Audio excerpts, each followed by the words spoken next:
Hello, everyone, and welcome to the latest episode of SUGTalks. I'm Craig Dale, your host, and together with our special guests, we'll take a deep dive into the topics, challenges, and opportunities facing SAP users today. Please make sure you subscribe so you never miss another episode.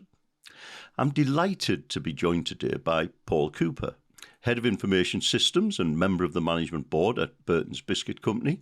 And, of course, Paul is also chair of the UKISUG board of directors. So, welcome, Paul. Hi, Craig. And today's episode, it's the latest in our series of interviews with senior leaders to hear about their career highs and lows, tips for getting ahead, and also the challenges they face throughout the career. And just before we get into that, although we have asked this question before, and given that you work at Burton's Biscuit company, just thought I'd ask, what is your favourite biscuit? And, I'm sure one will come to mind. I mean, I do love a Jammy Dodger or five, but, please don't hold this against me. I really do have to admit my favourite is a Tunnocks caramel wafer. Sorry. We can't win every time. I think for me, it's about kind of biscuits and tea, although I don't drink tea, is that kind of coming together and chatting. And I always find that if I say my favourite biscuit is a wagon wheel, it starts a conversation.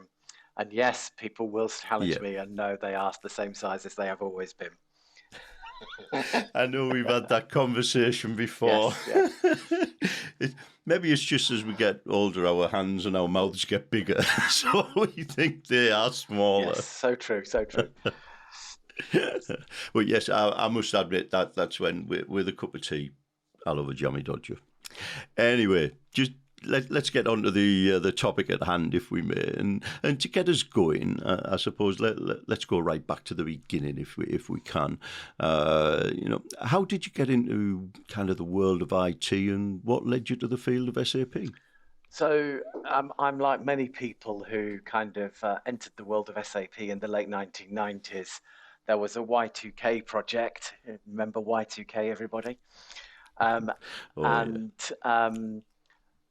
There was an opportunity to get seconded out of kind of your run-of-the-mill standard role onto the project.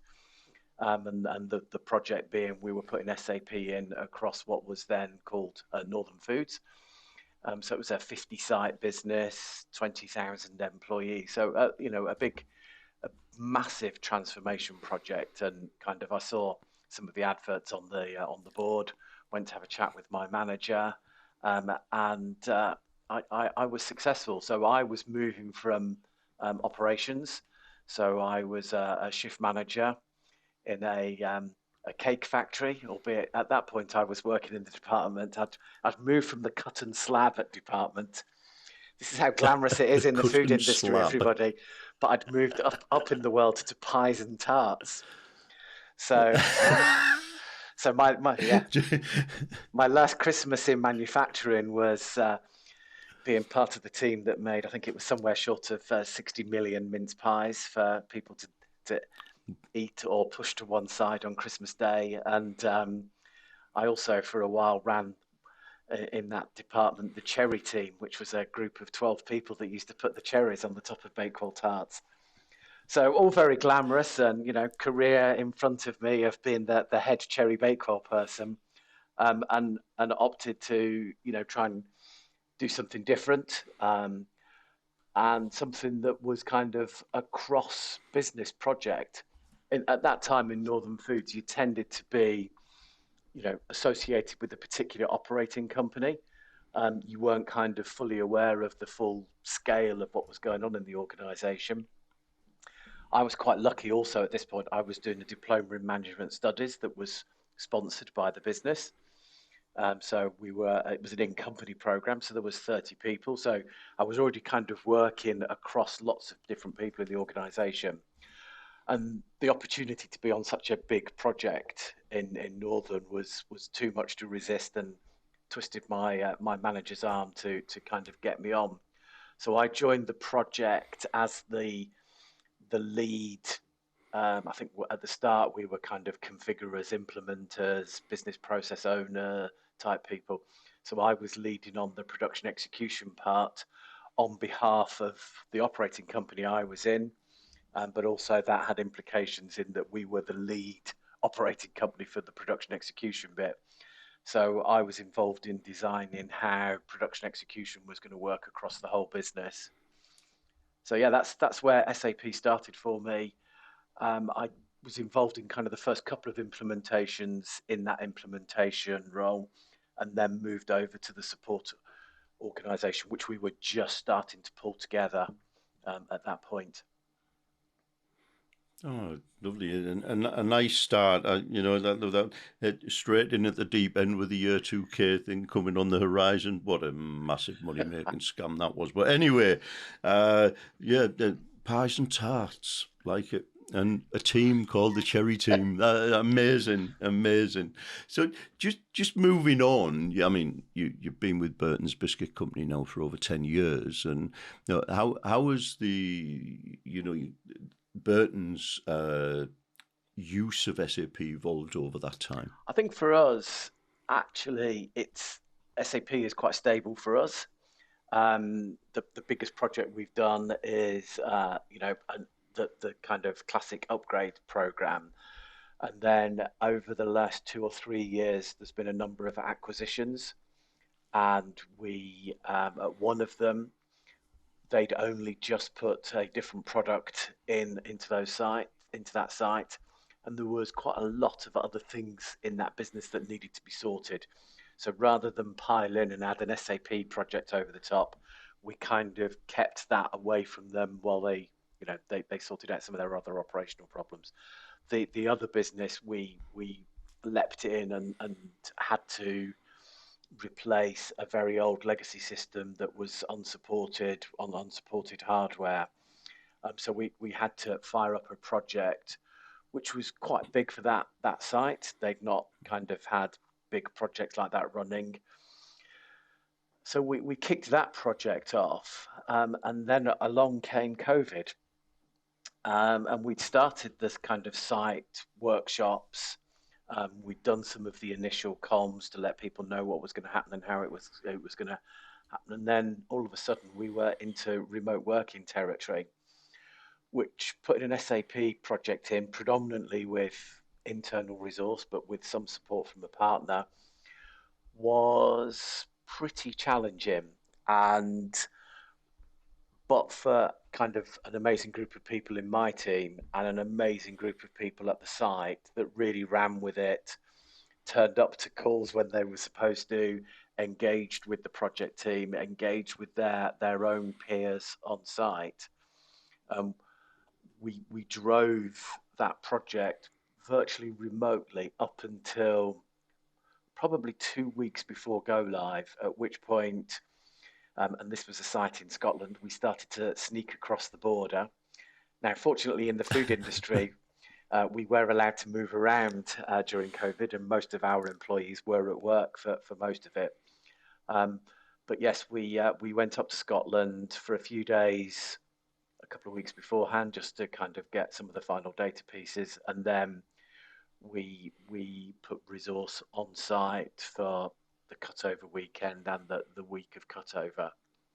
Um, uh, Kind of day one of operations on the site, those of us that were there had to go and see the health and safety manager at 5 a.m. in the morning, because that's the time that he was on site to do this, because we needed to be there for 6 o'clock for the first people on site to get our anti-COVID briefings, masks and face visors, and thou shalt not do this or walk near people. And we spent that week driving them to get to the right place over those few days. And to be fair, again, the site people were amazing. They supported what we needed to do. So that's probably the kind of the biggest and most challenging project we've certainly had in recent times. Other things that we've done, we deployed SRM 5 or 6 years ago, knowing that it only had finite life, but that was a significant step forward for us in control of indirect procurement. And Concur, we put Concur in, um, probably the first significant cloud project in the business, and was really good from the perspective of surprise from everybody because as soon as you say Concur, people kind of didn't really know what it was. If you put SAP Concur in front of it, all of a sudden people had visions of massive projects and months of preparation and testing. And we did it kind of me, one guy in my team, the payroll manager, and some support from the Concur team in literally a few weeks. In fact, we started using it a month earlier than we'd planned to in the sort of the project steer type documentation. And I think that was a real revelation for people that, SAP projects and wider kind of IT transformation projects are not necessarily like those war wounds of the late 1990s, early 2000s of the massive SAP projects. So that has kind of helped us with some of the other conversations we've had with people about some of the work that we've done. And there's a lot of day-to-day activity from an SAP perspective in terms of fine-tuning how our warehousing works and outbound logistics and things like that, and working on all of those sorts of things that really do help us. Oh, interesting. And so on that Concur piece, and obviously the expectations on it being SAP, is that also reflective then on the cloud kind of solutions and sort of purchase implementation and running with the cloud projects a little bit quicker? Yeah, and I think we've managed to kind of talk to people about things like that now, with that as a historical context, because I think people tend to reflect back to those big projects, and I think it's helped us talk to people about how you can be quite specific with solutions for particular business issues and business problems, and where there are cloud solutions that are not functionality that is contained in your large ERP projects, that you can start to adopt that and use those with not the effort that has been required in the past. So Concur has helped us be able to sell that type of project. I think the next few years for us will see a much faster move to the cloud than perhaps we've had previously. So, we've got an on-premise SAP solution that is a Y2K SAP solution here as well. And that will move to S4 in the next 12 to 13 months. And again, that will be moving away from on-premise into Azure for that infrastructure. So I think it's about getting people to understand the world has changed, and Concur was a good example of being able to do that. And we've done it in a couple of non-SAP areas as well, where you use that as your leverage to get people to think not necessarily as big as they have in the past. Now, an S4 project that we're facing into at the moment is big, and we have got people seconded onto it and things like that. But, there are elements of things that we've done on the build up to that. And once S4's out the way, there are further phases that will exploit more cloud technology and more SAP cloud solutions as well. Excellent. And hopefully in the future, as kind of people look back on these projects, you mentioned that obviously back in the 90s and the big SAP projects, people remember the scars rather than the benefits that have come from it. And, hopefully that will shift with the new world, if you like, as you say. Yeah, and I think people always like an anecdote that is, hero making, where, God, you remember when, and what, we came out the other side. I think back to a particular problem in the early 2000s on an SAP project where we appeared on Radio 5 Travel News because we had so many vehicles stacked up at a particular site waiting to get on because SAP was running slow. So you have highlights like that are, unfortunately, are those sorts of war stories. It's much harder to kind of remember all the amazing things that happened because you kind of come to sort of expect that those will happen. And that is, a key thing in change management is reflecting that, yes, there will be some stories like that, but remember where you've come from and where you're going to, or where you've got to, and how much better things are. And yeah, that is one of those things that you have to kind of reflect in the change management piece. You know, these things are not easy. They are disruptive. Um, change is never easy. None of us really like change if we're honest with ourselves. Yeah, very true. And even on that, in the news item, you said there's one thing I suppose we can learn from mainstream media is that everybody loves a negative headline rather than a positive one. Uh, Yeah. it's all we seem to see these days. Uh, just on the obviously Northern Foods, Burton Biscuits, long time in the food manufacturing industry. Are there any particular challenges you have in the food industry when it comes to SAP and other IT related issues? I think the key one that kind of springs to mind firstly is, traditionally the screens, all right, there's a lot of work that's gone on in recent years, but traditionally the screens were very grey or very pale blue. A lot of fields that were not necessarily required or had descriptions and so on that make it understandable.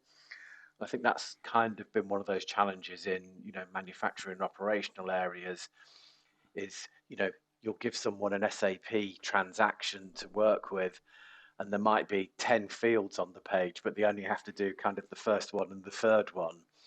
And it's quite hard to kind of reflect, just ignore those bits. Well, why are they there? Because they are. It's kind of that type of thing. So that's always been quite hard to to sort of drive that change and that adoption. I think in a wider sphere from an SAP perspective and consumer products, food industry, CPG, etc. I think it's a real sweet spot for SAP.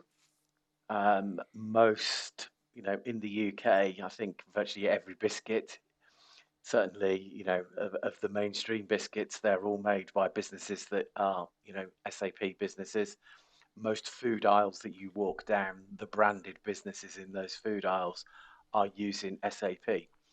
So, it is a sweet spot for SAP.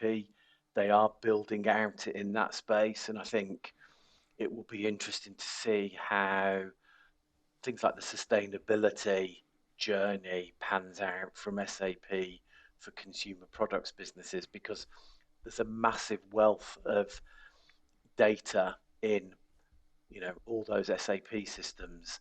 It's how, in the future can we exploit that alongside SAP and sustainability to drive things in the right direction in those goals that most organizations have got now. So I, I'm hoping that kind of SAP can, exploit those types of things without it becoming a massive effort and lots of integration and all of that, because this is an area they've worked in for many, many years and have very good penetration with, the vast majority of certainly the medium and large um, organisations in this space. Okay, and while we're kind of on that, obviously you've on your journey to S4 currently, and so you've made that decision. And what do you think are some of the major challenges facing business and IT leaders today? I think for me, there's a couple of things that spring to mind straight away. I think resourcing and capability in the marketplace. Resourcing is hard if you're going out looking for people. It is very difficult at the moment to find either the right people or, in some cases, anybody who is kind of actually remotely experienced in the space that you're looking at. So that always brings to my mind, and we can, and we've talked on this podcast and other things that I've done. We've talked about kind of demographics. Hmm. There's a lot of people that joined SAP projects in the late 1990s that in the next 5 to 10 years will retire or have already retired. And I think that is going to be something that people like myself, and I've had to contend with it with someone in my team retiring last year. There's a loss of technical capability, but actually kind of experience and knowledge, and where we went back to a moment ago, kind of those war wounds and what they've learned from those war wounds. Mm. So I think that whole space is really challenging at the moment. Then kind of through an internal lens, I think that change in the skills and the capability of what you need your people to do is something that, can't be underestimated. That, if you're going through that rise journey, what your kind of basis team and your technical leads were doing last year will not be the same in 12, 18, 24 months, whenever you're going on that journey. And it's how do you keep those people engaged? How do you keep them in your organization so that you have got that wealth of experience and knowledge, and how you enrich their new role to make it something that they will want to do and will get something from for them in terms of personal growth and achievement, and how that can knock on into the organization in terms of it's better to keep your people than have to keep going out and looking and and retraining someone and getting them to understand how your organization operates at a business process level, let alone the technical. So for me, those are kind of two key things.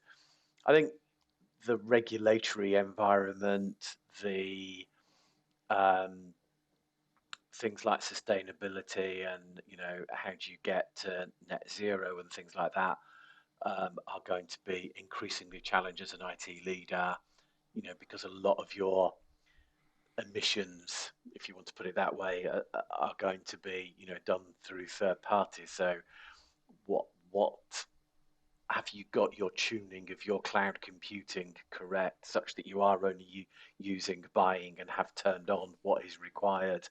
And how do you offset things like that in terms of what the organisation's doing? So that's another key challenge. And I think the role of CIOs, IT directors, is probably one of those areas that has changed a lot over the years, and how they maintain their engagement with the senior team in their organisation they're in, to be seen as relevant, adding value, and driving, transformation journeys, change, and so on, and playing their part. Because, you know, the software vendors, SAP, etc., want to engage with the line of business people, and they want to get that route in. And traditionally, IT has been the gatekeeper, and that gate is, I don't think it's fully open, but it's moving in a different direction. And the IT leaders need to be the advocates for change, for technology adoption, appreciating that they have to take their peers in the organization with them. And also, on the flip side to that, not be the one that's getting dragged along by the business because they're not being agile enough and moving as fast as the business perhaps wants to move. So quite a few opportunities in with the challenges there. I think opportunities for change, opportunities for bringing fresh blood in and training them up so they're there for the next 20 or so years, delivering. And if you can find them first, of course, and that, as you say, is a key challenge. And there's, lots of ways and means and collaborations, I suppose, to work on that with the likes of universities, etc., to really engage. And we've been seeing a lot more engagement in the university space in the world of SAP as well, which is good. Yeah, and I think for me, don't underestimate the apprenticeship route. Yeah. Either, particularly, some of the universities are running very good courses. There is, people at 18 are making more conscious decisions about, do I want to go to university full time and end up with a pile of debt? And lots of organisations now are offering very good IT apprenticeships, We recruited an IT apprentice a couple of years ago, and it was surprising to me talking to them during the interview process how few opportunities there were in that space. I think that's changing, and I think it's incumbent on people like me to kind of drive those sorts of opportunities in organisations. I interviewed some amazing 18, 19, 20-year-olds that I just wish that we'd had more than one vacancy. The short list at the end, it was a very difficult decision who to bring in. As I say, we saw some great people. Now, we made a great choice with the person that joined us, and they're doing really well. And I think they're getting a lot out of that work environment and that study environment. So that is, another route that we can go down, and like you talked about, even for those people that have gone to full-time education, SAP is doing a lot. And us as a user group, it's a population that we've engaged with a few times over the last couple of years. We had people at our conference a couple of years ago that were in either doing their year at SAP as interns or were on university courses. For us to talk to them about what working in an end user organization, working in IT roles or business related roles to kind of SAP and enterprise software. So I think there's not one size fits all or one solution that's going to fit all of that. It's about lots of, let's engage with people that are at university. Let's engage with 18-year-olds to get them into apprenticeships where they can do that practical and they can do that academic. Fantastic. Hi, we're the UK and Ireland SAP user group. Did you know we're a fiercely independent not-for-profit? Did you know we're a vibrant community of over 6,500 SAP users? And did you know we help each other by sharing resources, championing education and influencing SAP's future development? Well, you do now. If you'd like to get the most from your SAP investments and be in the know, visit our website, sapusers.org/pod. We hope you enjoy the rest of the podcast. And you brought the user group into it there. So just a quick question on that, and how has being a member of UKISUG benefited you from, I suppose, your own personal standpoint and professionally? Yeah, I think for me, I was encouraged to kind of move from being purely a member into looking after my own SIG. So I restarted one of the SIGs that had kind of gone into a little bit of a hiatus for a few years. And I think there was a couple of things that I learned from kind of that piece was suddenly that ability to kind of influence and chair a meeting with a lot of people there. So there's kind of some self-confidence gains from doing that, and that ability to kind of call on a network and build a network of users and people at SAP that you could engage with to drive that particular special interest group forward and its engagement. So I think kind of there's twofold on that. I think when I joined the board, that for me was about getting some very different experience at a senior level. That's definitely helped me in terms of my standing in the organisation that I work in, but also getting me to kind of think about things not necessarily through the classic, this is my role, this is the ground that I stand, and this is the area that I'm defending or championing, being an advocate for, but having to think about how you drive an organisation forward, not necessarily just from a sales perspective, but from a brand perspective, from a how do we do, so I was the board sponsor when we did our rebrand and we did our new website and we deployed Business by Design. So some quite interesting skills there, whilst alongside that having a reasonably busy day job of doing those sorts of things. But you get an exposure to lots of different things. That opportunity to kind of chair a board meeting has definitely helped in terms of how, even just in team meetings at work, I would deal with some people and how kind of that, making sure that you're drawing people into the conversation, and where it's something quite significant, that you are making sure everybody does have either an opinion or a question or has engaged in agreeing that this is the right or the wrong way forward. Excuse me. So I think that has been important and really good learning for me. I think the other thing that I found, certainly over the last 6, 7 years, is the board gives me a ready-made network of peers. Now, most of the people on our board are probably, IT, but, we're seeing that change a little bit. There's a bit more line of business on the board. But it's really good to be able to talk to someone who's a peer. We're all non-competing companies there, so there's no issues of they can't know about this or that. So that's quite good. But it gives you that opportunity to talk to them about issues, during breaks at board meetings or outside of board meetings, about things that you might be dealing with and how they might have done that, or get some advice. Particularly where, in an organisation, you are the functional lead. You don't kind of have the technical people to bounce those sorts of things off and those experiences.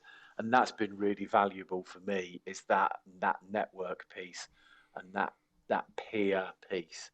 We're trying to drive that more with our exec forum as we build that at the moment. Mm-hmm. And it's that building those networks of people that are going through similar issues and similar things, but that you can talk to candidly about what you're doing and so on. And I think that's one of the real powers of the user group, is that whole networking and collaboration piece, and bringing people together in a non-competitive, but in either be a personal development perspective or problem resolving for issues that they've got at work and so on. It's that the technical solution might not be what you're looking at, but the approach might be something that you can take things from, or that learning point that they picked up from change management is something that you can take. So I think as a community, it's a great one to engage with, more than just passively turning up to a meeting or reading an email every now and then. Yeah, thank you. And while we're talking about the board, I suppose we're in towards your final year as UKISUG chair of the board. You're probably hoping. And how are you going to look back at your time holding the role? It's a strange one, actually, because I think I did a press interview very early on when I became chair. I can't remember which reporter it was, but one of them said, "Oh, so you'll be the Brexit chair of the user group." Do you remember Brexit, or do you remember, So, but actually, I think for me, it will be the kind of the pride and the sense of achievement as to how we faced into COVID.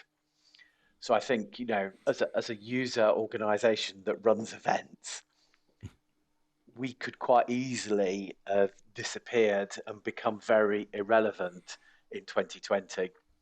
Mm-hmm. And I think the way that kind of yourself, the Teesside team and our SIG chairs faced into, suddenly we can't do face-to-face. What are we going to do in terms of virtual meetings? What sorts of virtual meetings? And we've done all sorts of things. We've had virtual coffee sessions.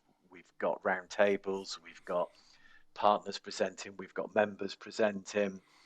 And just as importantly, we actually helped people with some of the other challenges of COVID in terms of the well-being piece that we put in place there.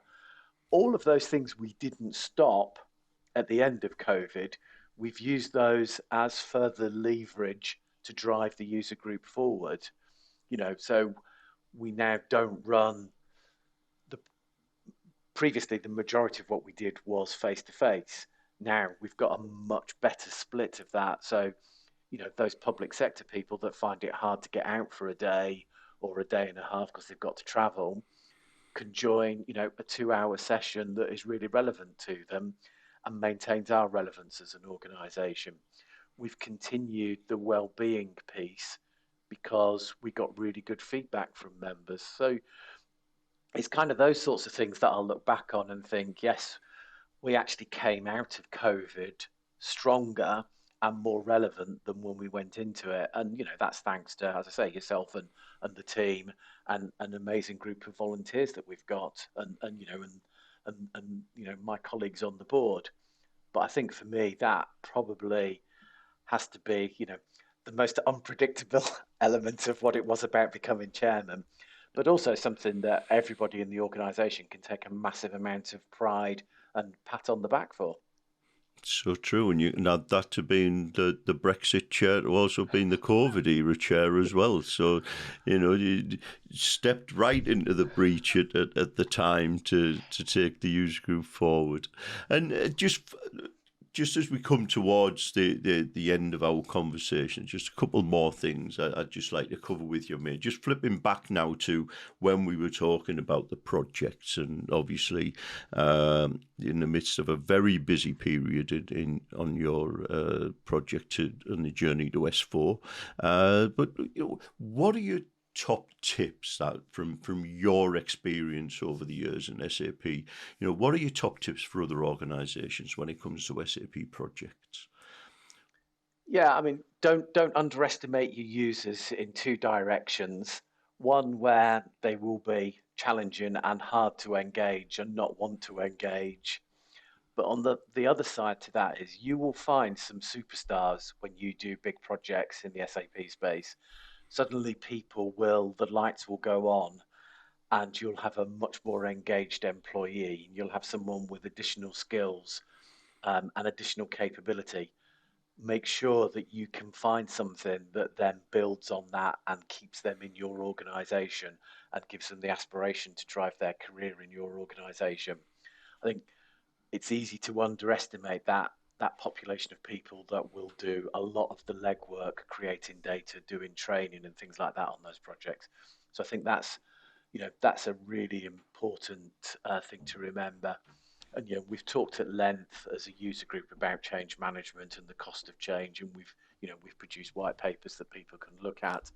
I think that's always a key and important step in the project to make sure that that is happening in the right way at the right times and people are engaging with it, because it's a hearts and minds piece doing these sorts of projects. I think those would be my top one is always for me is people, and what you do and how you do it and how you do it well. And we don't always do it well, and we have to take the learning if we don't do it well and make sure next time we do address that and don't fall into the same traps again. And I guess then the other one would be, was it Tony Blair that in his famous speech did education, education, education? I think in SAP it's data, data, data. If you've got your people right, you need to get your data right. And you can't abandon your data once you go live. You've got to make sure that your data is king to how your system works and that it is being maintained and it is being set up in a timely manner. If you're in an organization like us that's launching new products and things like that, you've got to get your data in the system, you've got to get it right, and you've got to have done it in a very timely way. So I think people and data would be my two top tips. Thank you very much. I really appreciate that. And just finally, as we come to the end, just looking into your crystal ball, and what do you think the biggest change we're likely to see in the next 5 years in the world of IT? Lots going on at the moment, so 5 years might be a bit of a stretch, but yeah, I think there's technologies out there that haven't necessarily found a home or made it mainstream, so that there's those where kind of some technologies come along and look for a use case, and I think there's still some of those there. I think we're going to see a place where IT is still very important to an organization, but the IT organization will have to have made itself important in that organisation to have stayed relevant. So I think that battle will probably still be going on. Hopefully in 5 years' time, we're talking about nearly everybody being on an S4 journey or having completed their S4 journey, and for the right reasons. And we've talked at length about what those are and making sure that you're driving those. Excellent. Thank you. And, who knows what, and it's kind of, I suppose, what reflected on what you were saying about people and data and obviously technology as well. And for me, in the conversation I was having recently around ChatGPT and, this whole AI kind of world, and it's getting that balance right, I think, between people and machine. We can't always just rely on the machine. I think, was I reading an article yesterday where there was a fair amount of money wiped off Alphabet's share price due to an ad that was a little bit wrong on their AI platform. And, it's getting that balance right. What was that actually checked by a person beforehand to make sure everything was actually correct? But yeah, there's lots happening, I think, and that balance in people and machine, I think, is quite important.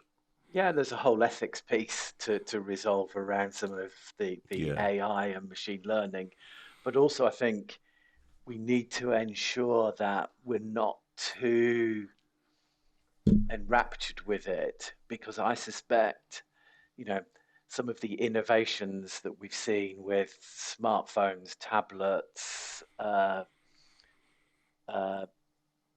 streaming technologies, and all of those things wouldn't necessarily have come out of an AI experience. They require innovative people to think differently, and to kind of, Steve Jobs is famous for kind of designing a product that people didn't know they needed, but they would need once they saw it. It's that kind of thing that we need to make sure we don't get too pulled in by the drones, as it were.